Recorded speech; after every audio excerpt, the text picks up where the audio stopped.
I think that if there's one thing that I would love for my students to have at the end of any given semester is the confidence and the realization that they know what they're doing and they're legitimate in the field, in the sense that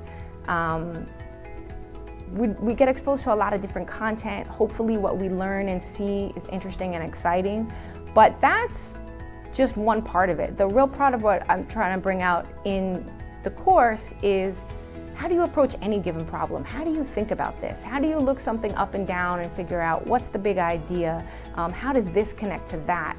And that in school and in life, it's all about dialoguing with what you encounter, and the skill of learning how to dialogue and ask questions and then incorporate that into the meaning that you impose on it is what it's all about. And then also just the ability to watch people change and grow and expand.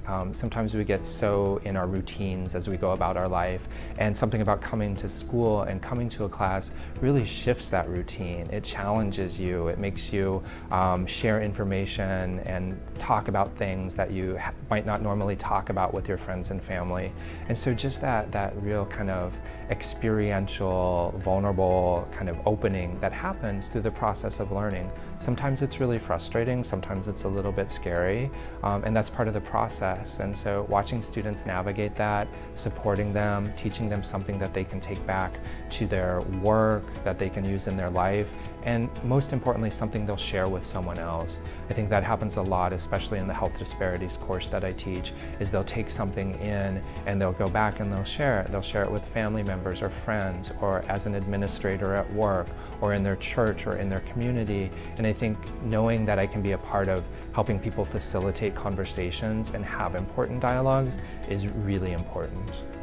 I think the one takeaway I want students to have when they finish the semester is that they can make a difference in the labor movement, and that they have the talent and they have the skill, and what they learned at Murphy they can take with them to organize workers, to fight for workers' rights, to fight in other movements, and to really make a difference in social justice movements. I see teaching at Murphy as a real privilege. Not just because it's a good paying job, but because of the people I work with and the students I teach. The people I work with are amazing.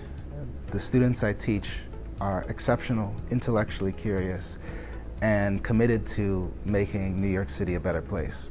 And so that makes coming to work every day a joy. And not that many people can say they come to work and experience joy, or really like it, or think they've gotten a gift, really. And so I think Murphy is a special place, a special place for all the reasons I said before, and that it's not just working at a school, it's not just working at an institute. It's a political and intellectual project engaged in this struggle to make New York City a better place, to make it, to change the city after our heart's desires, so it's great.